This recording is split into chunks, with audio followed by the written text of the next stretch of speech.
Tunaenda kufungua neno la Mungu katika kile kitabu cha Luka. Tunafungua sura yake ya 19 na tutaanza mstari wake wa 7. Kwa kuna yule amepata naweza fika tusaidia kwa usomi.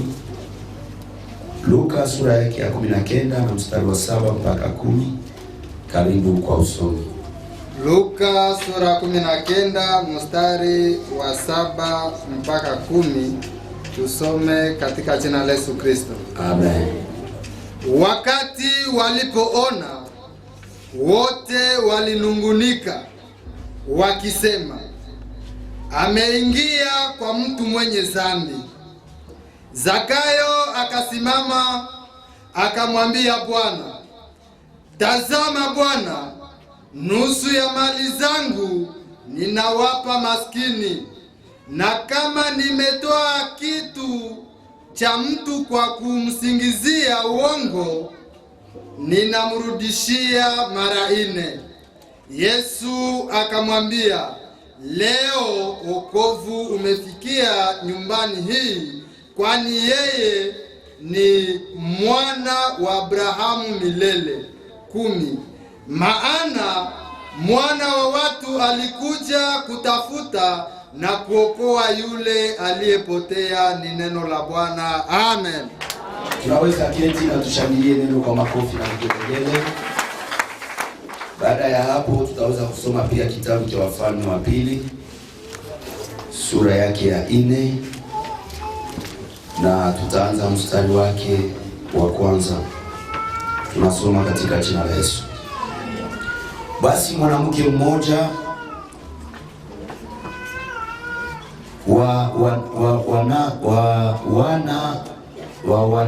wana wake na wana wa manabii alililia Elisa akisema, mtumishi wako mume wangu amekufa, na wewe unajua mtumishi wako aliogopa Bwana, na yeye ambaye alimkopesha amekuja kutwaa wana wangu 2 kuwa watumwa 2. Elisa akamwambia, nikufanyie nini? Uniambie, una kitu gani nyumbani? Akasema, mimi kichakazi wako sina kitu nyumbani ila chupa ya mafuta.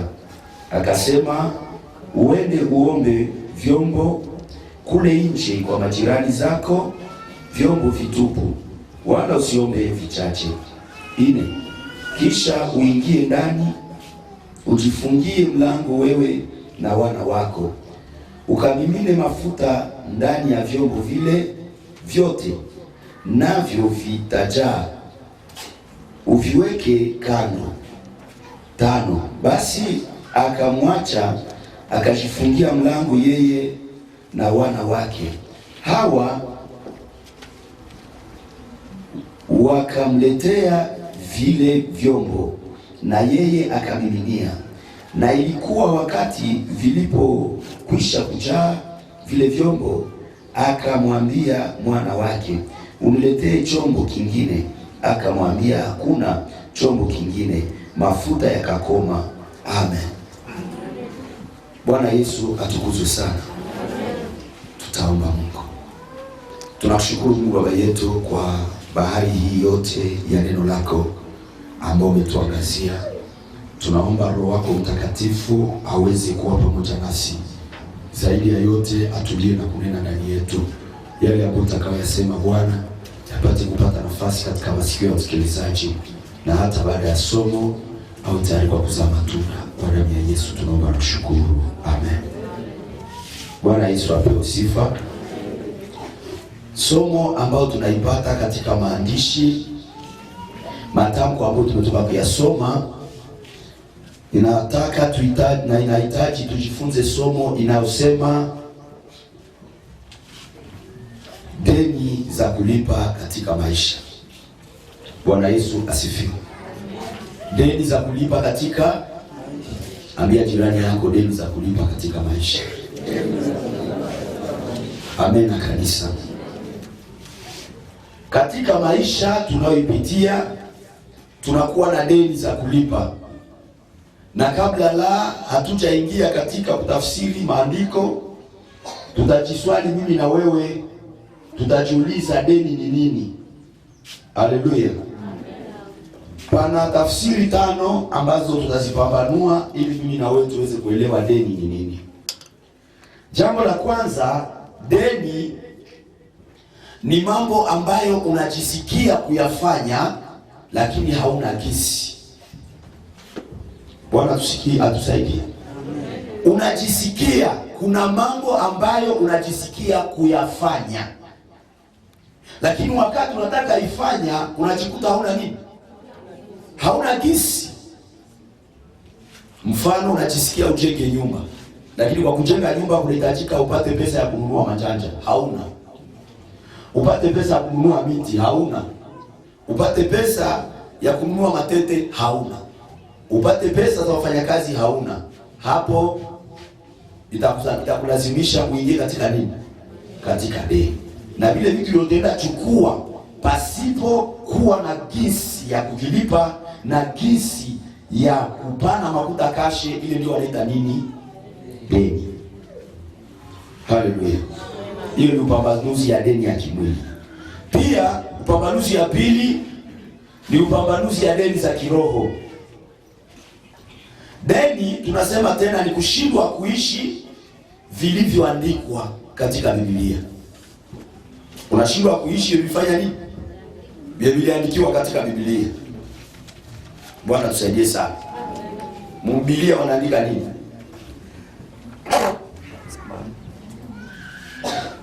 Ndani ya Biblia wanaandika kwamba kila Mkristo ni sharti aishi maisha nini? Ya utakaso. Bwana tusaidie sana. Amen, amen. Kuishi maisha ya utakaso. Na unapojikuta unashindwa kuishi maisha ya utakaso, uelewe kwamba tayari unakuwa na deni ya nini? Ya kushindwa kuishi maneno yaliyoandikwa katika Biblia. Japo maandiko yanasema yule heri mwenye moyo safi, maana atamwona nani? Sasa wakati yenyewe hautakuwa na moyo safi, utamwona Mungu? Sipa unakuwa na deni. Kuko watu ambao wamekuwa watumwa hata mpaka sasa wa maisha ya dhambi, nao pasipokupenda. Anakwambia ninapotaka kutenda mema, mabaya imefanya nini? Imenitangulia. Unapojikuta unashindwa kuishi maisha ya utakaso, ni deni. Tuna deni pia ya kujitosheleza kwa neno la Mungu. Haleluya.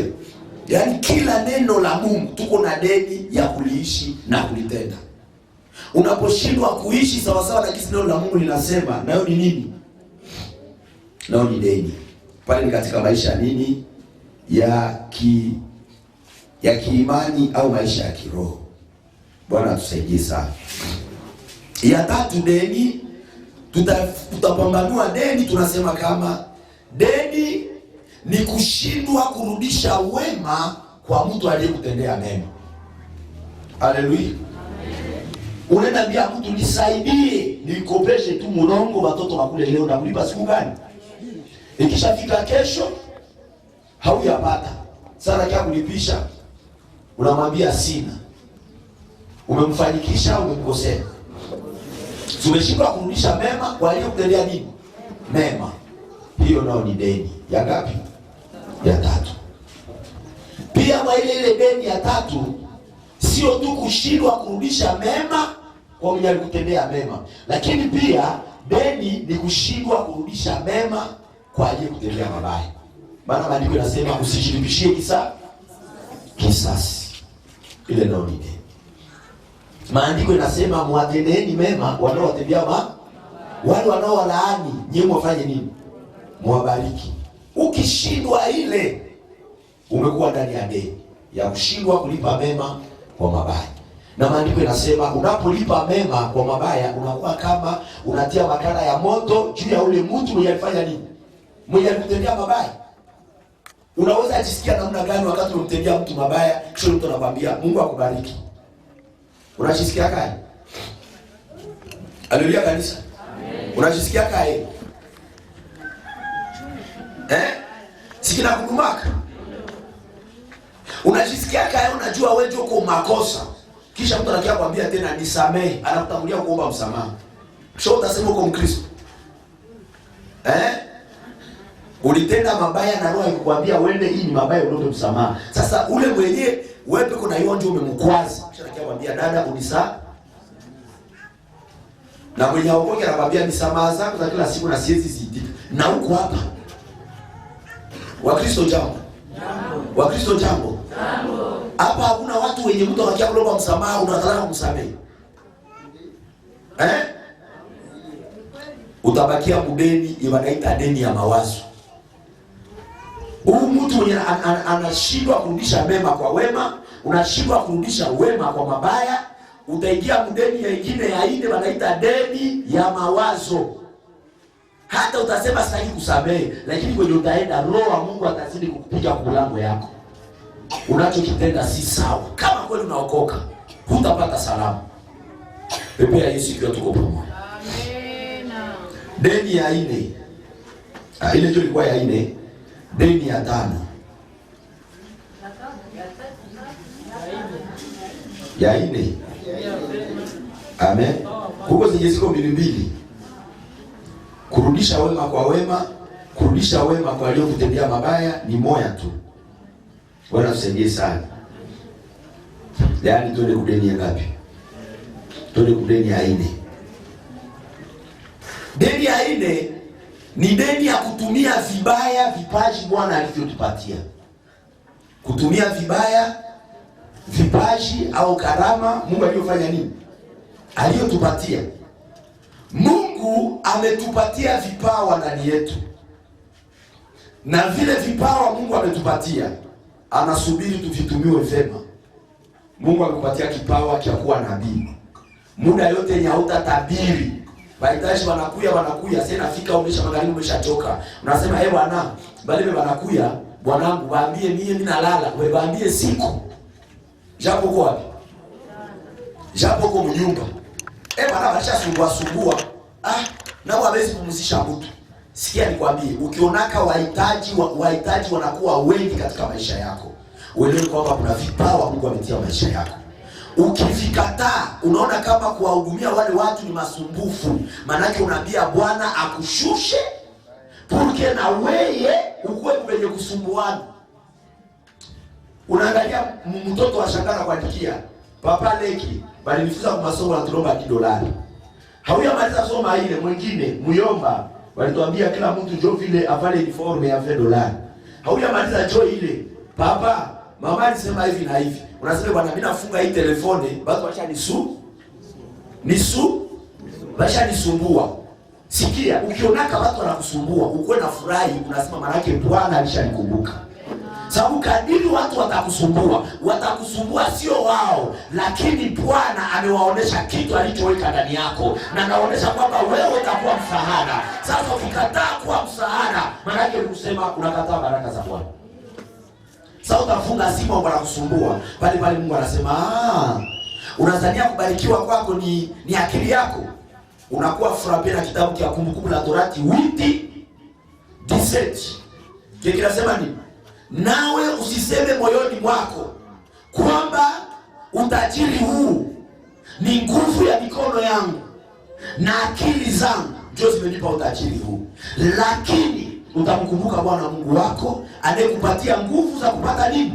Utajiri, ili asimamishe agano aliyoapia baba yako Abraham. Kila mwenye ni uzao ya Abrahamu ni sharti Bwana atamuinua na utakuwa baba wa mataifa. Kuanzia saa hii elewa kwamba baraka utakazozipata hautazikula peke yako. Kadiri Bwana anakupa baraka, ni kadiri analeta watu watakaoridhika na zile baraka. Ukikatalia zile baraka, Bwana atakunyang'anya nazo, anakutia na wewe watu wenyewe utaenda omba msaada. Pepe ya Yesu. Kumbe kanisa ikakwambia Bwana naweshi towe hata $20. Juli inakuona, ninakuchua, ninajua huwezi kosa $20 na wewe usikosaki. Ni makosa Mungu kukuhitaji kitu kwako akikosa.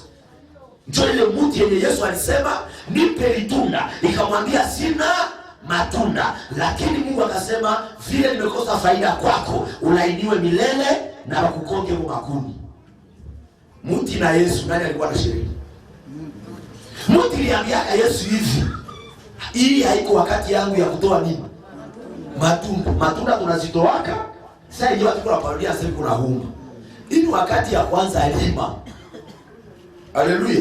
Na kupanda. Hapa ni wakati yangu ya kutoa maua. Yesu akasikia ile explication. Ambia jirani yako, kama hautumie karama vema Mungu aliyokupa, Yesu hana hapo masababu. Muelezee. Mimi naambiaka sikufanyaka karama yangu wazazi walinipigaka vita. Naambiaka Yesu sikufanyaka huduma yangu bibi alinikorogaka. Naambia wazazi yangu sikufanyaka huduma yangu mkanisa walinikatalaka. Usipoitumia vema una deni. Na hautaendelea. Deni, hasara ya kuwa na deni. Deni inataka unabadilisha njia ile wapi kama. Maana deni inaweza acha maisha yako yanabadilika. Deni inataka hali yako inabadilika. Mtu anakia kulipisha, anakuambia kesho ni convocation. Utacheka. Alikutana huko unacheka, unabakia sasa wa kufunga sura. Unazeeka na ungali na venta. Mungu atusaidie sana. Na ukiwa mtu wa madeni, deni inazuia maendeleo. Ndio maana pana watu wengine probleme zao hawahitaji maombi, lakini wanahitaji kulipa madeni za maisha. Haleluya. Usipotumia vipawa Mungu alivyokupa vema, uko ndani ya deni. Haleluya. Haleluya. Niko natembea polepole sana ili upate kunielewa. Yaani Mungu hana kwa nini? Masababu. Aseme mtu mmoja akasema hivi, deni nyingine ni deni yenye ni deni ya kutenda haki, kutenda mema.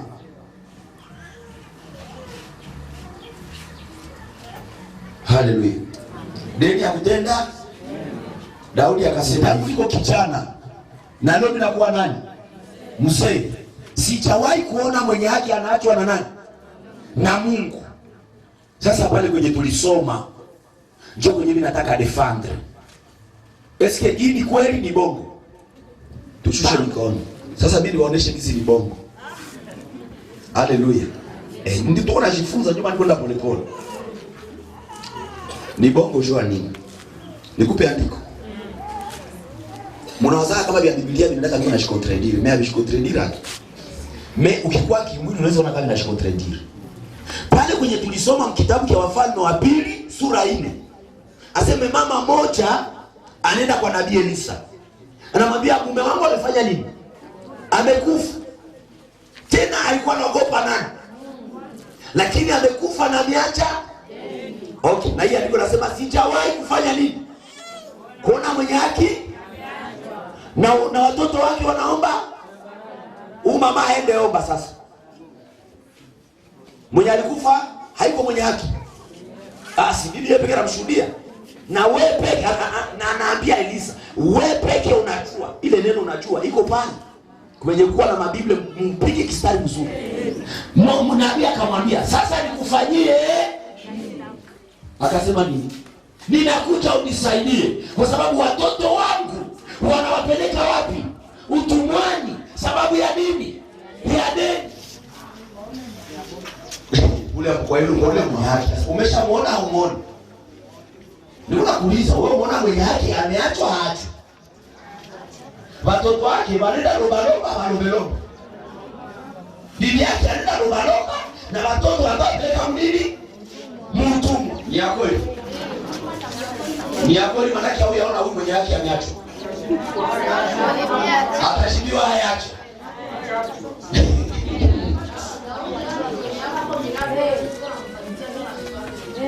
Daudi alionaka wakati yake Kristo akasema vipi? Mimi nyuma ya pale ndio ikatokea. Bwana tusaidie sana. Tuende wakati ya sasa. Nyie hamko mkisoma. hivi magumu kwa kupiga, ulifanya dhambi. Sasa huko mwenye haki. Umeachwa au kuachwa?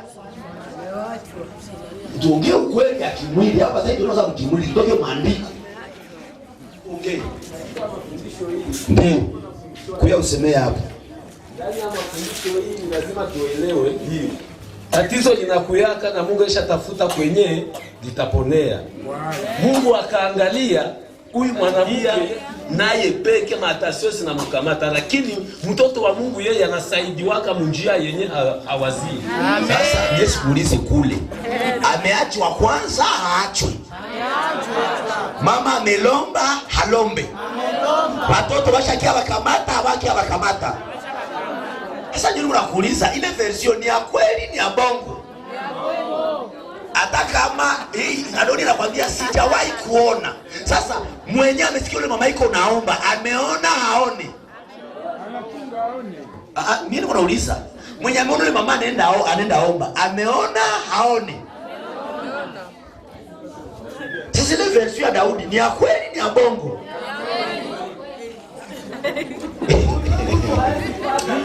Kuya utuambie, kia utuambie. Mimi niko tumie sikota vile vyote. Nimeona tu version ya Daudi ni ya bongo ni ya kweli. Ya bongo, mtu hawezi pata kama haombi. Ni lazima uombe upate. Manake kuna wakati na mwenye haki anaachwa. Hata Mungu atamsaidia mimi na aliachwa kwa. Wangapi wanasema ile version ya bongo? Watie mkono hivi. Mungu akabariki sana. Beba kali kushauri anasema ni ya kweli tu, bate mkono hivi. Pepe ya Yesu. Sasa sitabashibia, maandiko tu itabashibia. Sasa ilifo pale uko umefundishwa neno, upate frère de France. Mungu atusaidie sana. Mungu atusaidie sana. Amen. Sijawahi kuona mwenye haki amefanya nini? Ameachwa. Pale tu kwenye tu kweli ushahidi. Kwa kweli mwenye haki. Tuone kama kweli upo hapa ni mwenye haki. Mwenye alisema upo hapa ni mwenye haki ni nani? Ni nani? Twende bien. Haleluya. Unaweza jita mwenye haki.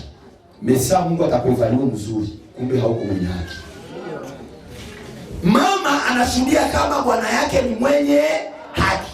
Na anamuogopa nani? Mungu. Mwenye haki namuna gani? Wakati yenye maandiko inasema hivi. Kikwazo hakina budi kuja katikati yenu. Na yule atakaye kileta, bamfanye nini? Bamfungie jiwe kubwa wapi? Shingoni. Bamtupe wapi? Asionekanake. Huyu papa angali mtumishi. Anakula madeni zenye hata kufanya nini? Kulipa. Maana nataka onesha kama ndani yake moya mlikuwa pepo ya tamaa. Hata ni mtumishi lakini alipungukiwa na akavamiwa na pepo ya tamaa. Ya pili, alikuwa na pepo ya kutosheka. Maandiko yanasema matunda ya Roho Mtakatifu kuna upendo, utu wema, kujizuiza. Eski anajizuiza.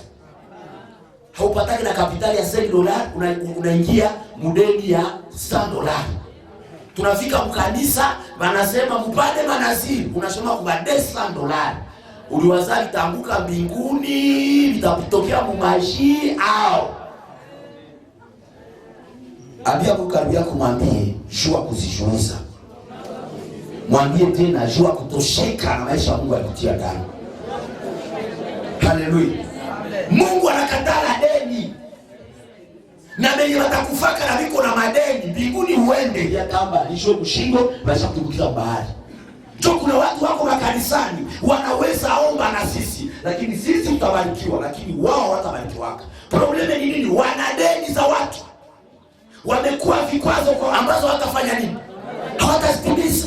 Uliingia kama mnaziri ya kusema na baraka $10 mwaka mzima. Sasa mwaka mzima haujafika na $10.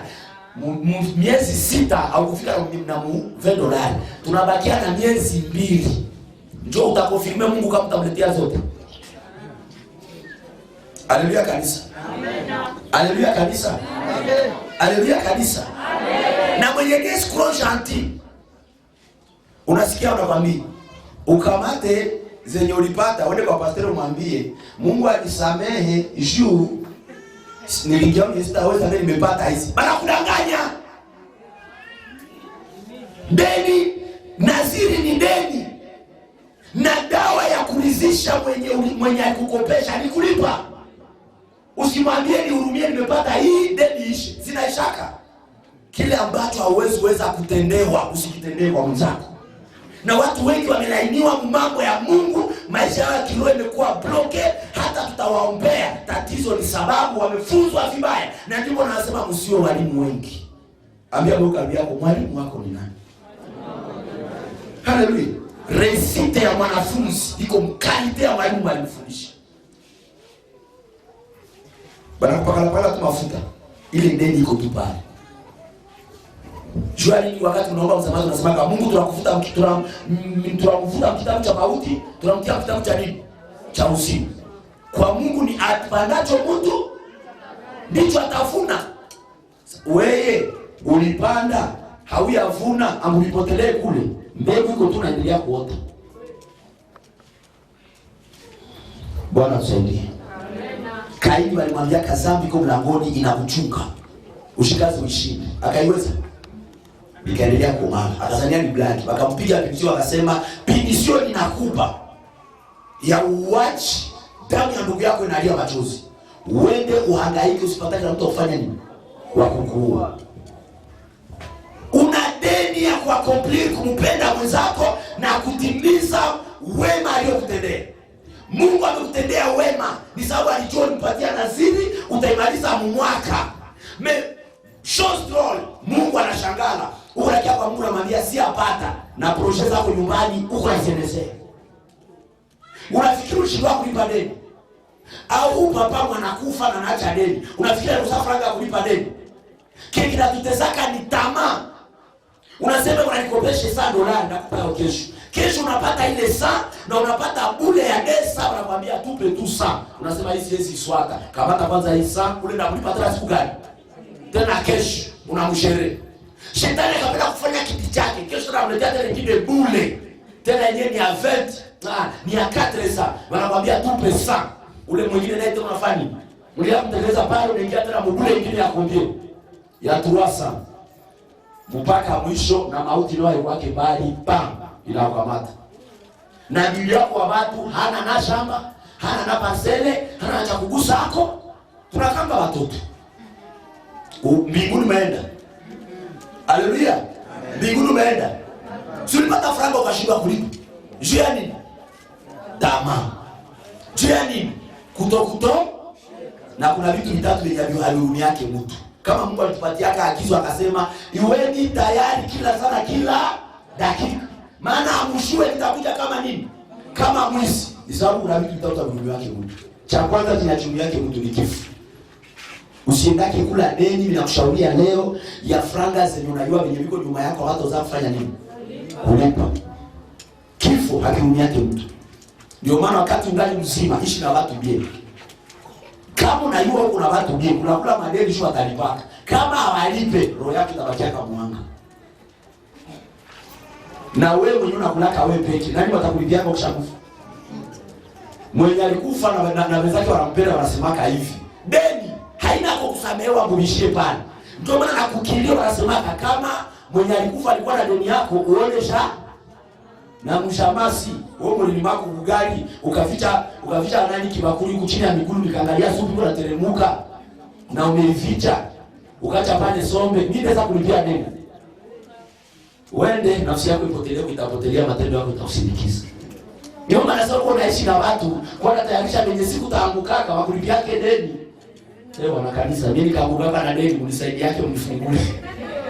Haleluya. Ndio maana Mungu aliniambia pastor Joel jitahidi mwaka deni za kanisa ziishi. Deni za kanisa zifanye nini? Ziishe.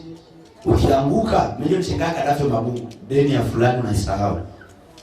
Katalaka nyuma yako kubakia ma problem na huko. Ndio maana kwa tayari kila sana kila dakika.